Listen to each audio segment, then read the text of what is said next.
దేవుని పరిశుద్ధమైన నామములకు నా యొక్క వందనాలు. మరి కూడి వచ్చిన ప్రతి బిడ్డలు కూడా నా యొక్క సర్వశుభాలు తెలియపరుస్తున్నాను. మరి స్త్రీలంగా మనము అనేకమైన పర్యాయములు మనము దేవుని యొక్క వాక్యము మనం వింటున్నాం, మరి చూస్తున్నాం, చదువుతున్నాం, మరి గ్రహించిన వాక్యమును మనము సద్వినియోగం మనం ఎంతవరకు చేసుకుంటున్నామా అనేది కూడా మనము ఆలోచన చేసుకొని మనము ముందుకు వెళ్ళే వారంగా ఉండాలి. అయితే ఈ దినాన్ని కూడా దేవుని యొక్క వాక్యము మనము ధ్యానం చేద్దాం. కొన్ని విషయాలు మాత్రమే. మరి 2 సమూయేలు గ్రంథము 6వ అధ్యాయము మనము చూడబోతున్నామండి. దేవుని యొక్క వాక్యాన్ని మరి మనము చదివి మనము ముందుకు వెళ్ళే వారం ఉంటాము. 18వ వచనం నుండి మరి కొన్ని విషయాలు 22వ వచనం వరకు చూద్దామండి. దహన బలులను సమాధాన బలులను అర్పించుట చాలించిన తర్వాత సైన్యములకు అధిపతియగు యెహోవా నామమున దావీదు జనులను ఆశీర్వదించి సమూహముగా కూడిన ఇశ్రాయేలుకు స్త్రీ పురుషులందరినీ ఒక్కొక్కరిని రొట్టెయు ఒక్కొక్క భక్ష్యమును ఒక్కొక్క ద్రాక్ష పండ్లను తనకు పంచిపెట్టిరి. తర్వాత జనులందరూ తమ తమ ఇండ్లకు వెళ్ళిపోయిరి. తన ఇంటి వారిని దీవించుటకు దావీదు తిరిగి రాగా సౌలు కుమార్తె మికాలు దావీదు ఎదుర్కొన్న బయలుదేరి వచ్చి హీన స్థితి గల పనికత్తెల చూచుచుండగా వ్యర్థుడొకడు తన బట్టలను విప్పివేసినట్టుగా ఇశ్రాయేలుకు రాజువైన నీవు నేడు బట్టలను తీసివేసి ఎంత ఘనముగా కనబడితివని అపహాస్యము చేసినందున దావీదు నీ తండ్రిని అతని సంతతిని విసర్జించి ఇశ్రాయేలును తన జనుల మీద నన్ను అధిపతిగా నిర్ణయించుటకై నన్ను ఏర్పరచుకొనిన యెహోవా సన్నిధిని నేను ఇలాగూ చేసి యెహోవా సన్నిధిని నేను ఆట ఆడి తిని ఇంతకంటే మరి ఎక్కువగా నేను తృణీకరింపబడిన నా దృష్టికి నేను అల్పుడనై నీవు చెప్పిన పనికర్తల దృష్టికి గనుడగుదునని మిఖాలుతోనూ అనెను. మరణము వరకు సౌలు కుమార్తె మిఖాలు పిల్లను కనుక ఉండెను. ప్రార్థన చేద్దాం. యొక్క వాక్యం. మహాపరిశుద్ధుడా, జీవాధిపతివైన తండ్రి, స్తోత్రాలు వందనములు ప్రభువా. నీ మాటలు వినుచుండగా నాయనా తండ్రి మేము గ్రహించే వారంగా అర్థం చేసుకునే వివేచనల జ్ఞానాత్మలు మాకు దాయిచ్చువే. మీ కృపతో కనికరముతో నాయన నింపమని అడుగుచున్నాం తండ్రి. మట్టిదాన్ని యోగ్యత లేని దాన్ని నాయన తండ్రి అయిన మటుకు మీ పని పాత్రగా నన్ను ఇక్కడ నిలబెట్టుకున్నందుకు కృతజ్ఞతాస్తుతులు, స్తోత్రాలు తండ్రి. నా నోటికి మీరు బుర్రగా ఉండండి. మీరు మాట్లాడితే నా జీవితం మా జీవితాలు దిద్దుకుంటాం. అటు కృపని మహాభాగ్యాన్ని దయచేయండి. నీ బిడ్డలకు నాకు దయచేసి బలపరిచి ముందుకు నడిపించమని అడుగుచు వేడుకుంటూ ఇదేన మనల్ని సమర్పణ చేసుకుంటే శ్వానామంని ప్రార్థన చేసి వేడుకున్నాం తండ్రి. ఆమేన్. ఇక్కడ ఒబేదు ఇంట్లో నుండి దావీదు ఒక గొప్ప పని చేస్తున్నాడు. ఏంటి అంటే మందసాన్ని తీసుకొని వస్తున్నాడు. మందసాన్ని తీసుకొని వచ్చిన తర్వాత మరి జనులందరినీ ఆశీర్వదించేదానికి దావీదు మరి అక్కడ వస్తున్నాడు. ఏమేమి మందసాన్ని మరి తీసుకొని వచ్చేటప్పుడు దహన బలులను సమాధాన బలులను అర్పించుట చాలించిన తర్వాత సైన్యములకు అధిపతియగు యెహోవా నామమున దావీదు ఎవరిని జనులను ఆశీర్వదించి అంటున్నాడు. జనులను ఆశీర్వదించి సమూహముగా కూడిన ఇశ్రాయేలును స్త్రీ పురుషులందరినీ ఒక్కొక్క రొట్టెయు ఒక్కొక్క పక్షమును జనులందరికీ తమ తమ ఇండ్లకు వెళ్ళిపోయేది. గొప్ప విందు అక్కడ జరిగినది. అలాగే జనులను మరి దీవించిన వాడుగా ఉన్నాడు. అయితే దీవించి మరి మందసాన్ని మరి అక్కడికి తీసుకొచ్చిన తర్వాత మరి మిఖాలు గురించి మనం ఇక్కడ ధ్యానం చేయబోతున్నాం. మరి ఆమె ఏమంటుందంటే తన భర్తతో మరి ఆ యొక్క ఆశీర్వదించేసిన తర్వాత తన ఇంటి వారిని కూడా ఆశీర్వదించుటకు దావీదు తిరిగి రాగా సౌలు కుమార్తె 20వ వచనంలో సౌలు కుమార్తె మికాలు దావీదును ఎదుర్కొని బయలుదేరి వచ్చి హీన స్థితి గల ఒక పని కత్తెను చూచుచుండగా వ్యర్థుడొకడు ఏమన్నది ఆమె, తన బట్టలను విప్పివేసినట్టుగా ఇశ్రాయేలుకు రాజువైన నీవు నేడు బట్టలను తీసివేసి ఎంత ఘనముగా కనబడితేవని ఏమి చేస్తుంది, తన భర్తని అవమానించింది మికాలు కదండి, అవమానించింది. మరి హీన స్థితి కలిగిన నీవు అని అంటుంది, వ్యర్థుడొకడు అని అంటుంది. ఏమంటుంది? వ్యర్థుడొకడు. తన భర్తని మరి ఎంత అవమానంగా, ఎంత హేళనగా మాట్లాడడం అనేది మనం ఇక్కడ చూస్తున్నాం. మరి మన జీవితంలో మరి మన యొక్క కుటుంబాల పట్ల, భర్తల పట్ల ఎలాంటి మరి స్థితి కలిగి ఉన్నాము. ఇక్కడ స్త్రీల సమాజంగా మనం కూడుకున్నాం కాబట్టి మాట్లాడుకోవడంలో తప్పులేదు. వినుచున్నప్పుడు దేవుని యొక్క వాక్యం మన హృదయంలో పనిచేస్తుంది కదా. భర్తలు కూడా రకరకాలుగా మాట్లాడుతున్న వాళ్ళు లేరనుకుంటారా? అంటారా? ఉన్నారు. ఎక్కడో కొంతమంది అయినా ఉన్నారు. దేవుని వాక్యాన్ని విని విశ్వసించి అర్థం చేసుకొని మరి వాక్యానుసారంగా నడిచే వాళ్ళు దేవుడికి భయపడి తను తగ్గించుకుంటారు. ఆ తగ్గించుకునే స్వభావంలోనే తన భర్త స్థానం, తన భర్త హృదయంలో ఒక స్థానము మరి దేవుడు ఘనతగా పెడతాడు. మరి ఈ యొక్క స్త్రీ అయితే, మికాలు అయితే మరి భర్తని అవమానం చేస్తున్నది. ఏం చేస్తున్నది? అవమానం, హేళన చేస్తున్నది. చాలా హేళనగా మాట్లాడుతుంది. పని కత్తెలు చూచుచుండగా వ్యర్థుడొకడు తన బట్టలు విప్పివేసినట్టుగా ఇశ్రాయేలుకు రాజువైన నీవు నేడు బట్టలు తీసివేసి ఎంత ఘనముగా కనబడితే అతనికి తెలుస్తుందా పరిస్థితి? తెలియట్లా. అతను ఎవరి సన్నిధిలో ఉన్నాడు? దేవుని సన్నిధిలో ఉన్నాడు. దేవుని ఆత్మ పొందుకున్నాడు. నాట్యముతోను, గంభీర స్వరముతోను, నాట్యముతోను మరి ఆటలాడిన వ్యక్తిగా ఉన్నాడు. మరి దేవుని యొక్క కృపతో, దేవుని యొక్క తేజస్సుతో పరవశుడయ్యాడు. తన యొక్క స్థితి ఎలా ఉన్నదో తెలియదు కదా.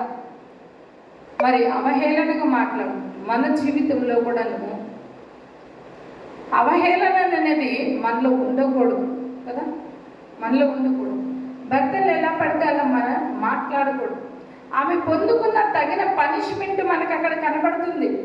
తన జీవితంలో ప్రతి స్త్రీకి మరి ఏమి సంతోషం అనిపిస్తుంది? సంతానం కోసము ఎదురు చూస్తుంది. పెళ్ళైన తర్వాత సంతానం కోసం ఎదురు చూస్తుంది. అమ్మ పిలుపు నోచుకోవాలని ఎంతోమంది చూస్తుంటారు కదా. బయట మనం ఏదైనా ఫంక్షన్లకు వెళ్ళాలన్నా పిల్లలు లేని వారితో బ్లెస్సింగ్ ఇప్పిరు కదా. బ్లెస్సింగ్ ఇప్పిరు. దేనికి పడితే వాళ్ళని తొందరగా కూడా పిలవరు. మనకంటే అవేమి లేవనుకో, మనము దేవుని పిల్లలమే. ఆశీర్వదించేవాడు దేవుడు. దేవుని యొక్క వాక్యం మనలో ఉన్నప్పుడు ఆ బ్లెస్సింగ్ ఆటోమేటిక్గా హృదయంలో నుండి వెళ్ళిపోతుంది. కానీ సమాజంలో చాలామంది మరి ఇలాంటి వారిని దూరంగా పెడతారు. మరి ఆ అమ్మతనానికి మరి మికాలు ఏమైపోయిందో దూరం ఎందుకు? తన భర్త విషయంలో అవహేళనతనం. తన భర్త ఎవరి సన్నిధిలో ఉన్నాడు, ఎక్కడ ఉన్నాడో ఆమె అర్థం చేసుకోకుండా మరి మాట్లాడిన స్థితి. ఒకవేళ దేవునికి దూరమయ్యి దేవునికి వ్యతిరేకకరంగా ఉండి మరి దేవునికి ఇష్టం లేని పనులు చేస్తున్నప్పుడు హెచ్చరించడంలో తప్పులేదు. తన భర్తను కాపాడుకోవడానికి మోషే భార్య ఏమి చేసిందో, తన కుమారుడికి ఏం చేసింది? సున్నతి చేసింది. భర్తను కాపాడుకోవడం. ఎందుకంటే ఒక నిబంధన, అక్కడ ఒక నిబంధన ఉంది. మరి ఇక్కడ మందసానికి దావీదుకు కూడాను మరి ఒక ఆత్మీయమైన ఒక నిబంధన ఉంది కదా. ఒక ఆత్మీయమైన నిబంధన ఉంది. తన భర్త ఏ స్థితిలో ఉన్నాడో గ్రహింపలేని యొక్క మరి భయంకరమైన పరిస్థితిలో ఉండిపోయింది. అటువంటి పరిస్థితి నాలోనూ మనలోనూ ఉండకూడదు. ఎలాంటి పరిస్థితిలో ఉన్నాడు మన భర్తలు అనేది గమనించుకోవాలి. ఏ స్థితిలో ఉన్నారో అని గమనించుకోవాలి. లోకానుసారంగా ఉండడంలో హెచ్చరించి దేవుని యొక్క సన్నిధిలో బలపరచడంలో తప్పులేదు. దేవుని పరిచయంలో ఉన్నప్పుడు, దేవుని యొక్క వాక్యంలో ఉన్నప్పుడు, దేవుని యొక్క సన్నిధిలో మరి పరిచయం చేస్తున్నప్పుడు మరి హేళన చేసే వాళ్ళు చాలామంది ఉన్నారు. చాలామంది అస్తమానము దేవుని పని అంటారు, అస్తమానము మందిరం అంటారు, అస్తమానం అక్కడే ఉంటారు. దేవుని పని దేవుని సమయానికి దేవునికి కేటాయించాలి, ఇంట్లో సమయానికి ఇంట్లోకి కేటాయించాలి. ఏ సమయానికి ఆ సమయం అనేది సంపూర్తి చేసుకుంటూ పోవాలి. అప్పుడే కుటుంబాలు కట్టబడతాయి. మరి దీని యొక్క జీవితంలో, మికాలు జీవితంలో మరి భయంకరమైన బాధ తెచ్చుకున్న స్థితి కనబడుతుంది మనకి. అక్కడ చూడు, ఒక మాట మనం చూద్దాం. తన పనికత్తెల హీన స్థితి గల పనికత్తెలు చూచుచుండగా వ్యర్థుడు తన బట్టలు విప్పివేసినట్టుగా, అంటే ఉపమాన ఒక అర్థమయ్యే రీతిలో చెప్తుంది. హీన స్థితి గల పనికత్తెలు చూచుచుండగా, పనికత్తెలు కూడా ఎలా ఇచ్చున్నావి? హీనముగా ఇచ్చింది కదా. పనివారిని తీసేసినట్టు కూడా ఉండకూడదు. వాళ్ళు కూడా మనం ఎలా పడితే అలాగా తీసేసేయకూడదు. ఇక్కడ హీన స్థితి గల పనికత్తెలు చూచుచుండగా వ్యర్థుడప్పుడు తన బట్టలు విప్పివేసినట్టుగా, ఇజ్రాయేలుకు రాజు అయిన నీవు నేడు బట్టలు విప్పివేసి తీసివేసి ఎంత ఘనముగా కనబడితివి. అతనికి ఇష్టమైంది అలా కనబడడం, అలా ఇష్టం తనకు తెలియకుండానే జరిగింది. అలాంటప్పుడు ఏమంటుంది? కనబడితివి. అపహాసము చేసినందున దావీదు నీ తండ్రిని అతని సంతతిని విసర్జించి ఇజ్రాయిలును తన జనముల మీద నన్ను అధిపతిగా నిర్ణయించుటకై నన్ను ఏర్పరచుకుని యెహోవా సన్నిధి నేను అలాగూ చేసి తిని. చూడండి, రాజుగా నియమించాడు దావీదుని. ఇజ్రాయేలు మీద రాజుగా నియమించిన అధిపతి అయిన దేవుని సన్నిధిలో నేను అలాగ కనబడుట మరి ఎక్కువగా నేను ఇష్టపడుతుని అంటున్నాను. ఎక్కువగా ఇష్టపడుతుని, అలాగూ చేసి తిని. యెహోవా సన్నిధి నేను ఆట ఆడుతుని అన్నాడు. అలానే ఇప్పుడు ఎవ్వరు ఎట్లా పడితే అట్లాగా ఆట ఆడుతున్నారండి కదా. పొగలు పెట్టేస్తున్నారు, లైట్లు, డిస్కో లైట్లు, ఎలా పెడుతున్నారు, డీజేలు, ఎవరి మీటింగ్స్ అంటారు, యూత్ మీటింగ్స్ అంటారు, ఎలా పడితే అలా చేస్తున్నారు కదా. సరే, అన్నాచారులు అలా చేస్తారంటే అదొక రీజన్ కదా. క్రైస్తవులు అలా చేస్తున్నారంటే ఎంత బాధాకరంగా ఉంటుంది. దేవుడు అలా కోరాడా? ఇక్కడ మిరియాము ఆడిన ఆట వేరే, దావీదు ఆడిన ఆట వేరే. మరి ఇప్పుడున్న యూత్ ఎలా ఆడుతున్నారు తెలుసా? సినిమాలలో వేసే డ్యాన్సులు దేవుని సన్నిధిలో వేస్తున్నారు. సినిమాలలో వేసే డ్యాన్సులు దేవుని సన్నిధిలో. ఇది దేవుడు ఇష్టపడతాడా? దేవుడు ఇష్టపడ్డాడు. దేవుని సన్నిధిలో ఎలా నాట్యమాడారో వాళ్ళు, దేవుని ఆత్మ ఎలా పొందుకున్నారో, ఎలా నాట్యమాడాడు, అది దేవునికి ఇష్టమైన ఇంపుగా ఎంచుకున్నాడు దేవుడు. అది అంగీకరించాడు. ఇప్పుడు అలా చేస్తే అంగీకరిస్తాడా దేవుడు? ఇప్పుడు ఎలా ఉండాలి? వీరికి నలిగిన హృదయముతో, ఆత్మతో, సత్యముతో దేవుణ్ణి ఆరాధించే రీతిలో ఉండాలి. పాత నిబంధనలు ఎలా ఉన్నది, కృత నిబంధనలు ఎలా ఉన్నది? కృత నిబంధనలు ఎవరైనా ఆడినట్టు ఉన్నదా? ఎవరు లేదు. పాత నిబంధనలు అంటే అలా వాళ్ళు చేశారు. ఇప్పుడు కొత్త నిబంధనలు అలా చేయలేము. కొత్త నిబంధనలు ఎలా ఉండాలి? ఉచ్చరింపకూడని సౌఖ్యముతో, మూలుగులతో దేవుని స్తుతించాలి. సంగీతముతోనూ, మరి సంగీతాలతోనూ, వాయిద్యములతోనూ దేవుని ఆరాధించాలి. ఎలా ఆరాధించాలి? అట్లానే భయంకరమైన సంగీతాలు పెట్టేసుకొని, భయంకరమైన డిస్కో పాటలు లాంటివి పెట్టేసుకొని ఎలా పడితే అలాగా పాడడం అనేది దేవుడికి నచ్చడు, ఇష్టపడదు. దేవునికి ఇష్టపడిన రీతిలో మనం ఏదైనా చేయాలి. నా బిడ్డ పాడుతుంది, నా బిడ్డ స్తుతిస్తుంది, నా బిడ్డ నాట్యం ఆడుతుంది అని అంటే దానికి ఒక రీజన్ ఉండాలి. ఏముండాలి? దానికి ఒక రీజన్ ఉండాలి, ఒక పద్ధతి ఉండాలి. నేను ఆట ఆడి తిని అన్నాడు. ఇంకా ఏమంటున్నాడు? 22వ వచనం, ఇంతకంటే మరి ఎక్కువగా నేను తృణీకరింపబడి నా దృష్టికి నేను అల్పుడనే నీవు చెప్పిన పనికత్తెల దృష్టికి గనుడనగుదునని మికాలుతో అనెను. చూడండి, మరి అలా ఆడినందుకు నీ పనికత్తెల దృష్టికి నేను గనుడిగా ఎంచబడ్డాను. ఎందుకు తెలుసా? దేవుని ఆత్మ పొందుకొని మందసాన్ని తీసుకొస్తున్నాడు. అక్కడ ఏం తీసుకొస్తున్నాడు? మందసాన్ని. చూడండి, పాత నిబంధనలు ఉన్నాయన్నీ ఇప్పుడు ఎవరు చేస్తున్నారు? పాత నిబంధనలు అన్నీ కదా. మందసాన్ని మోసుకొని వెళ్ళేవారు. ఇప్పుడు వాళ్ళు ఏం చేస్తున్నారు? ఇర్మియా గ్రంథం ప్రకారంగా కర్రలు కట్టి పల్లకిలు చేసి మోసుకొని నా చెవుకు మాకు రోజు నిద్ర ఉండడు. రోజు మా జామ చెట్టు నరికేస్తుంది. ఎంత కాయలు కాస్తుంది జామకాయ. మేము నిద్ర లేచే లోపల కొమ్మలన్నీ నరికేస్తాం. నాకు చాలా కోపం వచ్చేస్తుంది. ఎంత కోపం వచ్చేసింది అంత కోపం వచ్చేస్తుంది. అమ్మ మేము చెప్తున్నాం వాళ్ళు వినలేదు అని. చెట్టు ఎక్కేస్తుంటే పోయిండేది కదా. రోజు నిద్ర ఉండదు. మొన్నటిదాకా శ్రావణ మాసం అనని మరి వాటికి ఏంటి అనంటే పూజలు, పునస్కారాలు, సద్యానాలు, ఊరేగించడాలు, నైవేద్యాలు తీసుకో ఒకటేమని మేళాలు, తప్పెట్లు ఒకటేమని. చూడండి, తీసుకున్నవి మనవి, వాళ్ళు చేస్తున్నవన్నీ మనవి, కానీ మన దేవుణ్ణి అంగీకరించు. కలశాలు ఎక్కడివి, పల్లకీలు ఎక్కడివి, మోసే విధానాలు ఎక్కడివి, నాట్యమాడే విధానాలు ఎక్కడివి, అన్నీ మనలో నుంచే వాళ్ళు తీసుకున్నారు. కానీ మనం కొత్త నిబంధన ప్రకారం మనం ఫాలో అవుతున్నాం. కొత్త నిబంధన ప్రకారంగా మనం ఫాలో అవుతున్నాం. అయితే ఈమె మికాలు జీవితంలో ఏం కోల్పోయినా తెలుసా? గర్భఫలము కోల్పోయినది. ఏం కోల్పోయినది? గర్భఫలము కోల్పోయింది. గర్భఫలము యెహోవా ఇచ్చు బహుమానం, ఆయన స్వాస్థ్యము. ఆయన ఇచ్చే స్వాస్థ్యము అందుకోలేకపోయింది. మన జీవితంలో కూడా ప్రియ సోదరీమణులారా, మన జీవితంలో దేవుడిచ్చే బహుమానాలు ఎన్ని మనం కోల్పోతున్నామో. ఒకవేళ మనకు పిల్లలు ఉండొచ్చు, పిల్లల్లో ఎదుగుదల లేకపోవచ్చు. ఎందుకోసం? లేదనంటే ఆశీర్వాదాలు కోల్పోతున్నామేమో. ఎందుకు నిమిత్తం? లేదనంటే భయంకరమైన ఇబ్బందులలో పడిపోతున్నాం. ఎందు నిమిత్తం? మనలో ఏమున్నదో, మికాలు లాంటి ఆలోచనలు మనలో ఏమున్నదో మనల్ని మనం ఒక్కసారి పరిశీలన చేసుకో.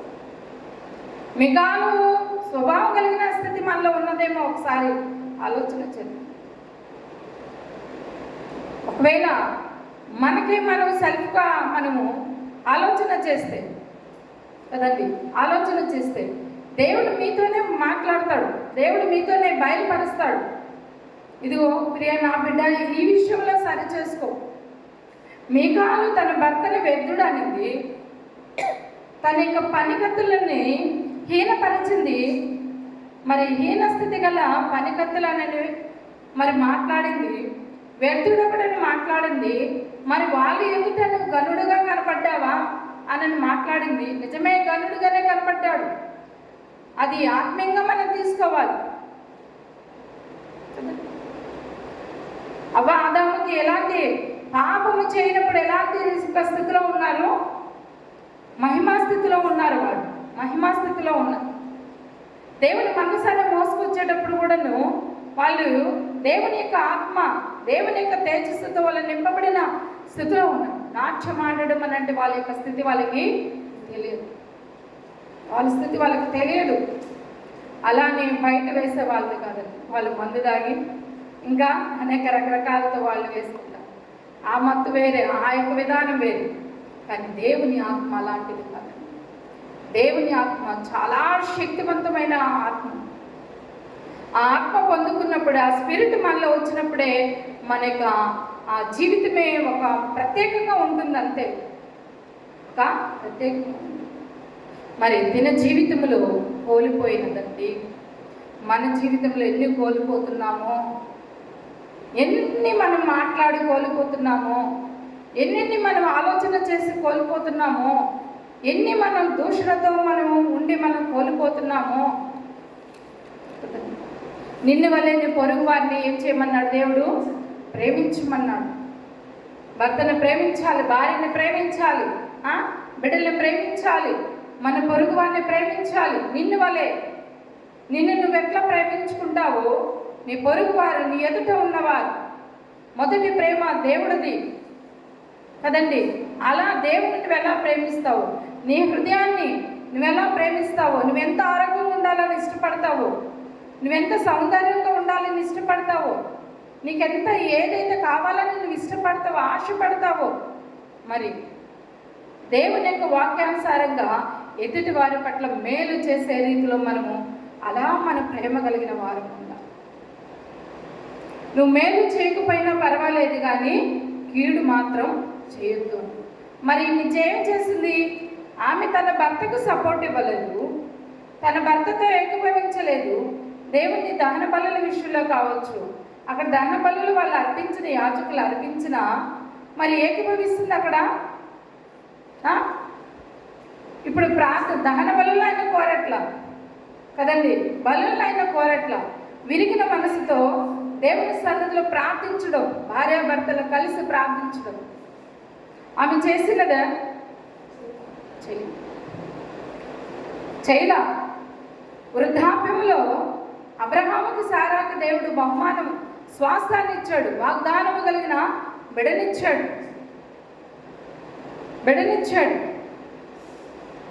జకరయ్య కదా రక్షణ. చూడండి, మత్తయి రాసిన సువార్తలో ఒక అధ్యాయం మనం చూద్దామండి. మత్తయి సువార్త, యాజక ధర్మం పాటించాడు కదా.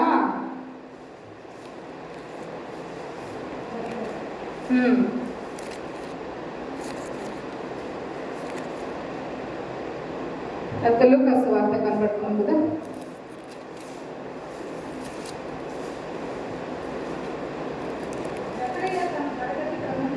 జకరయ్య తన తరగతి క్రమము చొప్పున దేవుని ఎదుట యాజక ధర్మము జరిగించుచుండగా, యాజక మర్యాద చొప్పున ప్రభు ఆలయములోనికి వెళ్ళి ధూపం వేయుటకు అతనికి వంతు వచ్చెను.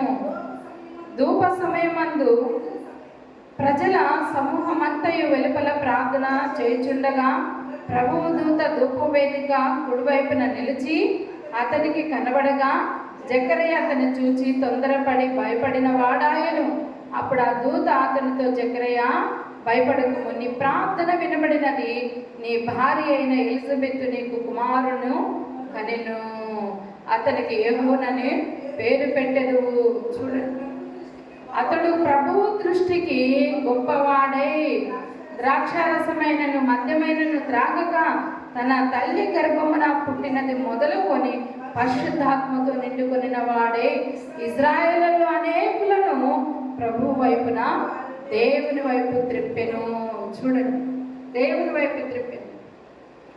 వాళ్ళకు కూడాను వృద్ధాప్యంలోనే కదండి, వాళ్ళకు కూడా పిల్లలు ఇచ్చారు. మరి మికాలు ఎందుకు కోల్పోయినది? మికాలు ఎందుకు మరి దేవుని సన్నిధిలో మరి దావీదుని ఎందుకు హేళన చేస్తున్నది కదా? ఎందుకు హేళన చేసింది? మా ఆలోచన చేయాలి. దేవుని సన్నిధిలో దేవుని ఆత్మతో పొందుకున్న దేవుని యాజకులతోనూ, దేవుని యొక్క విశ్వాసులతోనూ, సంఘ పెద్దలతోనూ, మరి పెద్దలతోనూ, విశ్వాసులతోనూ చాలా చాలా మనము జాగ్రత్తగా మన జీవితంలో వాక్యానుసారంగా ఉన్న బిడ్డల పట్ల, వాక్యంలో నిలిచిన బిడ్డల పట్ల తన భర్తని హేళన పరిచింది, పనికత్తెలను హేళన పరిచింది కదండి. దేవుని సంగమా మన జీవితంలో ఎలాంటి స్థితి? సంసోను యొక్క తల్లిదండ్రుల జీవితంలో కూడా దేవుడు గొప్ప కార్యము చేస్తున్నవాడు. దేవుడు గొప్ప కార్యంగా చేస్తున్నాడు.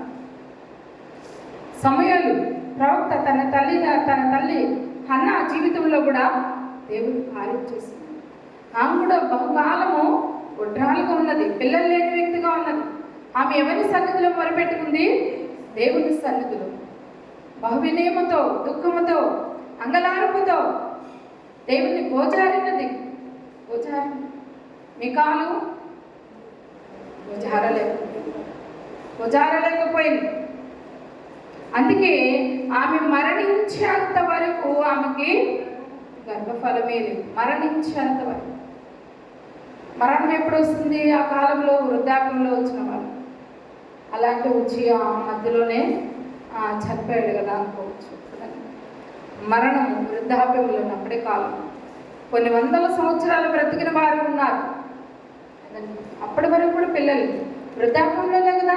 వీళ్ళందరికీ బిడ్డలు ఇచ్చాడు దేవుడు. అబ్రహాముకు, సారాకి, జకర్యాకి, తన భార్య ఎలిజబెత్కి కదండి. ఏ స్థితిలో ఇచ్చాడు? వృద్ధాప్యంలో ఇచ్చాడు. మరణం వరకు ఆమె పిల్లలు. బ్రతుకున్నన్ని రోజులు మనకు ఆశీర్వాదం లేకుండా మనం దుఃఖంతోనూ, బాధతోనూ, ఇరుకుతోనూ, ఇబ్బందితోనూ ఉంటావి. అవన్నీ ఉంటావి.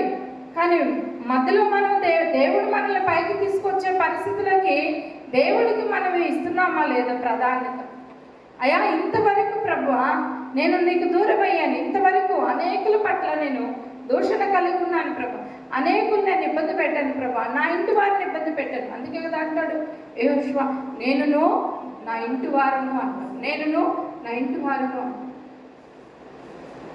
తన ఇంటి వారి పట్ల ఎలా ఉండాలి, భార్యతో ఎలా ఉండాలి, భార్య భర్తతో ఎలా ఉండాలి, బిడ్డల తల్లిదండ్రుల పట్ల ఎలా ఉండాలి, తల్లిదండ్రుల బిడ్డల పట్ల ఎలా ఉండాలి, అన్నీ ఒక ఆర్డర్ ప్రకారంగా మనకు కొత్త నిబంధనలో పాత నిబంధనలో దేవుడు చక్కగా తెలియపరిచాడు కదా. దేవుడు మాట్లాడుతున్నాడు కదా. వాక్యం చదివిన వాళ్ళని ఇంకా మనం సరి చేసుకోకపోతే ఎట్లా కదా. ప్రతి మాటకు కాదు, ప్రతి మాటకు దేవుని ఎదుట మనం రేపు లెక్క ఒప్ప చెప్పాలి. విమర్శ మనం లెక్క ఒప్ప చెప్పాలి. చెప్తున్నాము, ఇక్కడున్నప్పుడే చెప్తున్నామయ్యా నేను మాట్లాడాను, తెలుసో తెలియకో మాట్లాడాను, తెలుసో తెలియకో అన్నాను, తెలుసో తెలియకో నేను అనాలోచనగా నా మధ్యలోకి నేను ఆలోచన తెచ్చుకున్నాను. మాట్లాడవల్లే ఆలోచించిన మైండ్లో ఆలోచించిందే హృదయంలో నుండి బయటకు వస్తుంది. తలంపుల్లో ఆలోచించింది హృదయంలో నిండినదే. ఇక్కడ ఆలోచిస్తే ఇక్కడ నిండుతుంది, ఇక్కడ నిండితే బయటకు వస్తుంది. ఇక్కడ లేనిదే ఇక్కడ నిండదు, ఇక్కడ నిండినదే బయటికి రాదు. చూడండి, ఇక్కడ తినినది లోపలికి వెళ్ళి బ్లడ్ సర్క్యులేషన్ అయ్యి మన బాడీకి అంతటికి మరి ఆరోగ్యం ఇస్తుంది కదా. రక్తం తక్కువైపోయినా, ఇమ్యూనిటీ తక్కువైపోయినా, కాల్షియం తక్కువైపోయినా, ఏది తక్కువైపోయినా మెడిసిన్ రీతిగా కానీ ఫుడ్ రీతిగా కానీ మనం ఏదైనా మనం తీసుకుంటున్నాం కదండి, అది మన బాడీకి ఇముడుతుందా లేదా? ఇముడుతుంది. మన బాడీకి సెట్ అవుతుందా లేదా? ఏ ట్రీట్మెంట్ అయినా సెట్ అవుతుంది కదా. మరి భౌతికమైన అనారోగ్యతనానికి ఆరోగ్యం కలిగిన వైద్యము మనం తీసుకుంటున్నప్పుడు ఆత్మీయంగా మనం అనారోగ్యతనంలో ఏ విషయంలో ఉన్నాము? కుటుంబాల్లో మాట్లాడే విషయంలో ఉన్నామా? లేదంటే బయట వాళ్ళు మాట్లాడే విషయంలో ఉన్నామా? సంఘంలో మాట్లాడే విషయంలో ఉన్నామా? మరి అనారోగ్యతనాన్ని నువ్వు ఎలా తీసేసుకుంటావు? ఎలా తీసేసుకుంటావు? నీకు ఆశీర్వాదం ఎలా వస్తుంది? దావీదు ఇశ్రాయేలు అందరినీ ఆశీర్వదించి తన ఇంటి వారిని కూడా దీవించేదానికి లోపలికి వచ్చాడు. ఇంటి వారిని కూడా ఆశీర్వదించడానికి వచ్చాడు. ఈరోజు ప్రజలందరినీ, అనేక మంది బిడ్డలందరినీ దేవుడు స్వస్థపరిచాడు. అందరి బిడ్డలను ఆశీర్వదిస్తున్నాడు.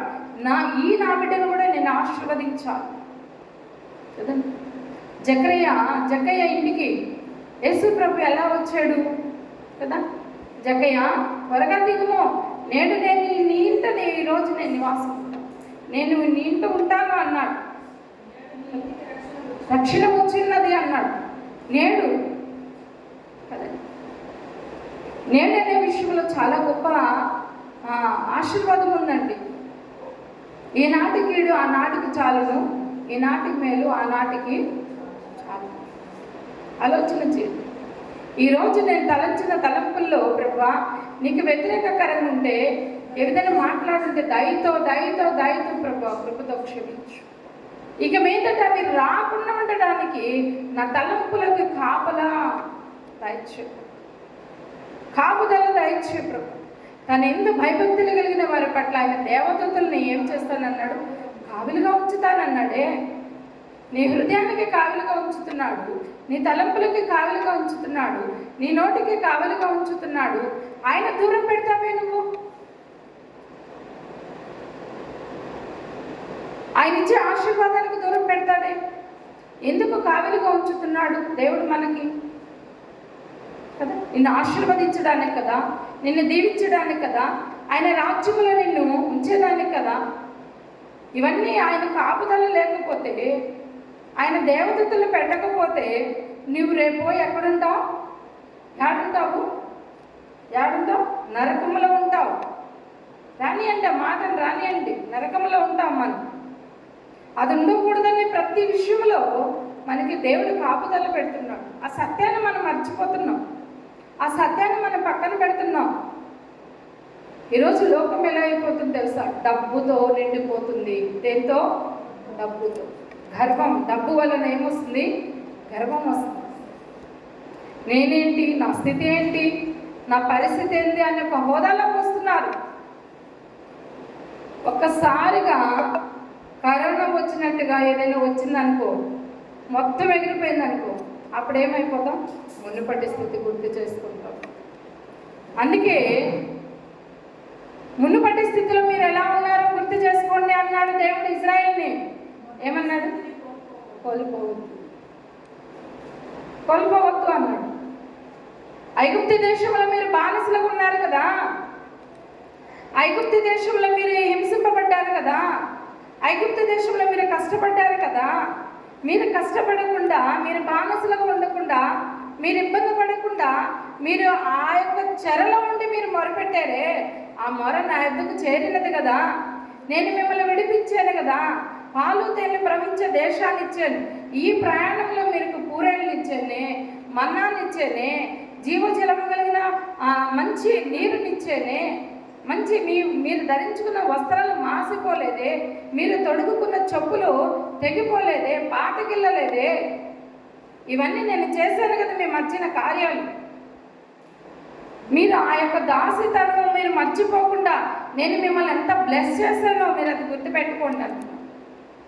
అయ్యా, ఈరోజు నేను కారు కొన్నాను, ఈరోజు నేను ఇల్లు కొన్నాను, ఈరోజు నేను పొలం కొన్నాను, ఈరోజు నేను ఎంత బాగున్నాను అంటే మునుపటి స్థితి నువ్వు దేవుడి దగ్గర ఎంత ప్రార్థించావో, నువ్వే స్థితిలో ఉండి ప్రార్థించావో, ఇంకా నువ్వు ఉన్న స్థితిలో కూడా డబలగా నువ్వు ప్రార్థించాలి. ఎలా ప్రార్థించాలి? డబలగా ప్రార్థించాలి. ప్రార్థిస్తున్నామా? అయ్యా, నువ్వు ఇచ్చినందుకు స్తోత్రములు, కృతజ్ఞతలు, నువ్వు ఇవ్వబోతున్నందుకు కృతజ్ఞతలు.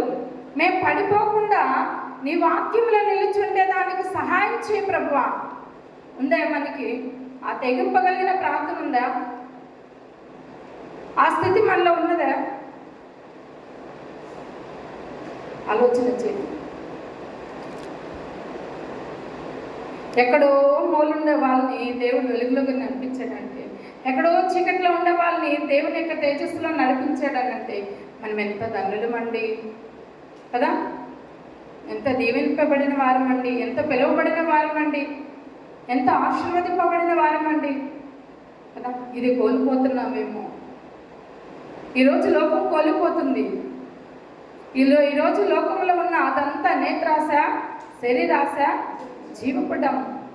శరీరాశ, నేత్రాశ, జీవపుటం అవి కోరుతున్నారే కానీ దేవుని యొక్క ఆధ్యాత్మికమైన జీవితంలో ఎదగాలి అనే స్థితి వాళ్ళు తెచ్చుకోలేకపోతున్నారు. ఆలోచన చేయండి. దేవుని యొక్క ప్రియ సంగమం, మీ కాలుకి ఆమె చనిపోయేంత వరకు పిల్లలు. మనము ఈ లోకంలో దేవుని నమ్మేమనే పిల్లలుగా ఉన్నామేమో కానీ ఇంకా ఆశీర్వదింపబడకుండా, ఇంకా దీవింపబడకుండా, ఇంకా మనము ఎదగకుండా ఉండడానికి కలిగిన కారణాలేమిటి? ఆలోచించు. కారణాలేమిటి? ఏమి కోరడం లేదండి దేవుడు. నీలో నుండి, నాలో నుండి ఏమి కోరడం, హృదయంలో నుండి మాత్రమే దేవుడు ఆయన వాక్యముకి చోటివ్వమంటున్నాడు. ఆయన ఆరాధించమంటున్నాడు. మీ జీవితమును విలువగా కాపాడుకోండి అంటున్నాడు. ఎవరిని తక్కువగా మనం చూడకూడదు కదండి. ఒక ధనికుడు వచ్చాడు, పట్టు వస్త్రాలు ఉంగరాలు కదా ధరించుకొని వచ్చాడు. అతనికి పెద్దపేట వేసి హీనస్థితి కలిగిన వచ్చిన ఒక వ్యక్తి వచ్చాడు. అక్కడి నుండి లేపి పక్కన కూర్చోబెడితే దేవుడు ఇష్టపడతాడా? ఇష్టపడతాడు. దేవుడు అందరినీ సమానతత్వంగానే పెట్టాడు. దాసీలు ఎవరు? దాసీలు కానివారు.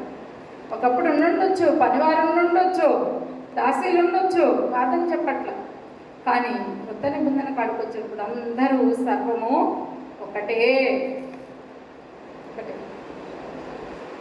ఎందుకు తెలుసా? దానికి కూడా ఒక రీజన్ ఉంది. ధనికుడు పోయి ఎక్కడ పోయి ఉన్నాడు? ధనవంతుడు ఎక్కడున్నాడు? నరకంలో ఉన్నాడు. లాజరు దాసుడు ఎక్కడున్నాడు? అబ్రహాము రూమును ఆనుకొని ఉన్నాడు. మరి నీకేం పోస్ట్ కావాలి? నాకేం పోస్ట్ కావాలి? ఇప్పుడు అబ్రహాం పోస్ట్ కావాలా? ధనవంతుడు పోస్ట్ కావాలా? అబ్రహాం లాజరు పోస్ట్ కావాలి.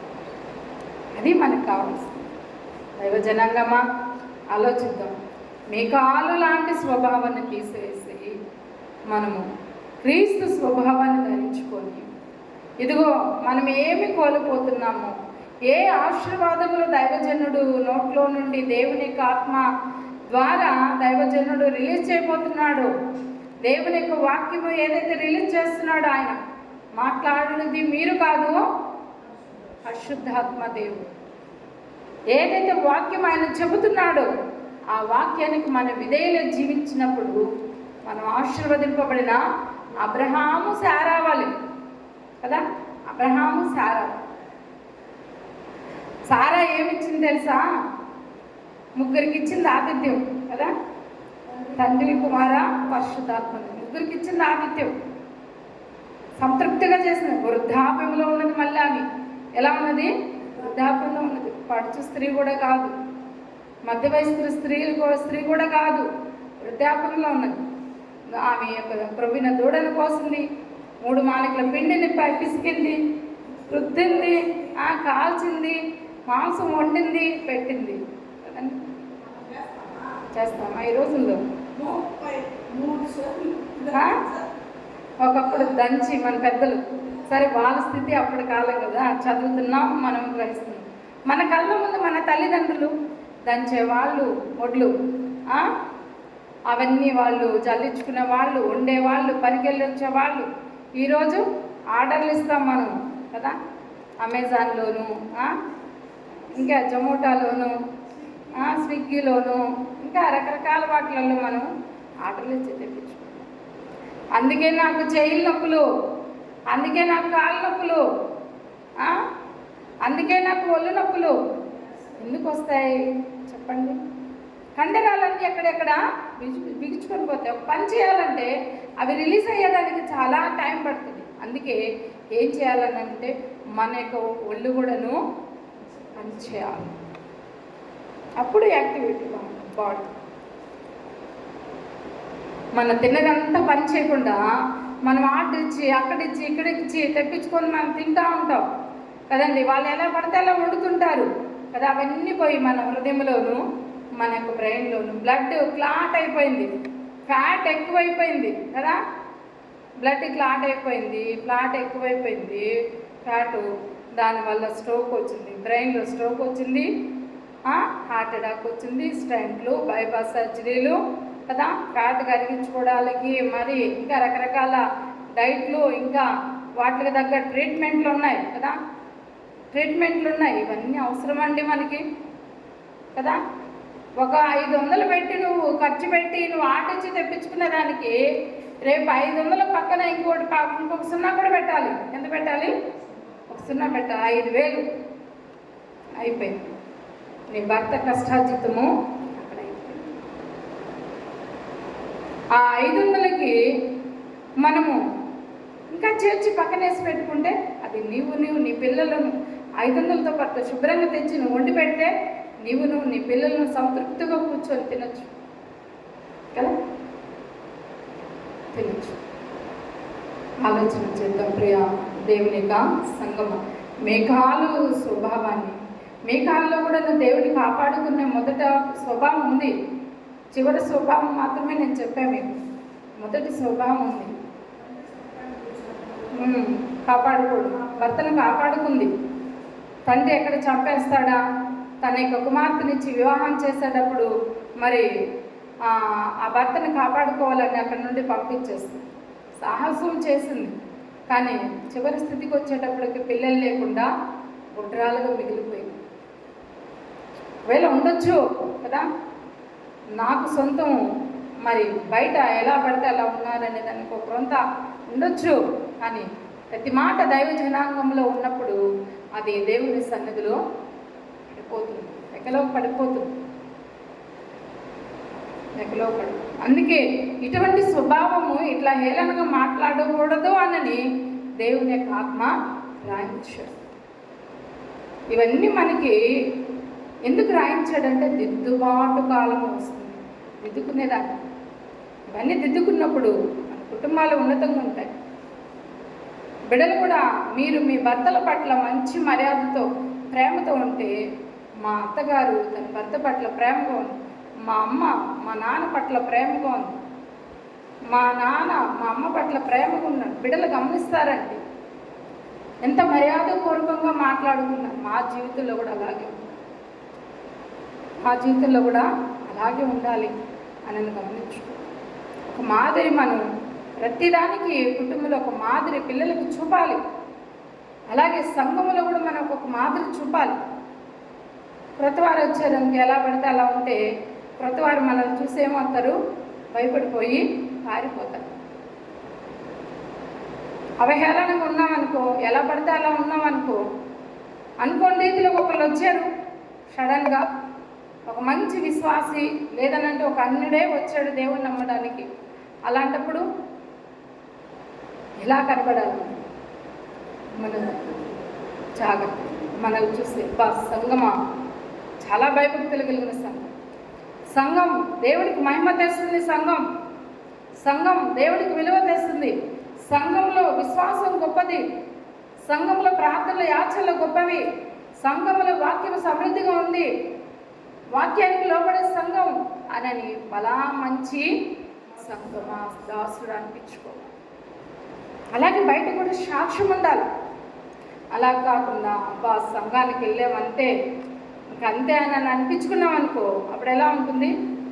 దేవుడికి అవమానం. ఎవరికి అవమానం? దేవుడికి అవమానం. అన్ని జనాంగం పట్ల నా నామము దూషింపబడట్లేదు.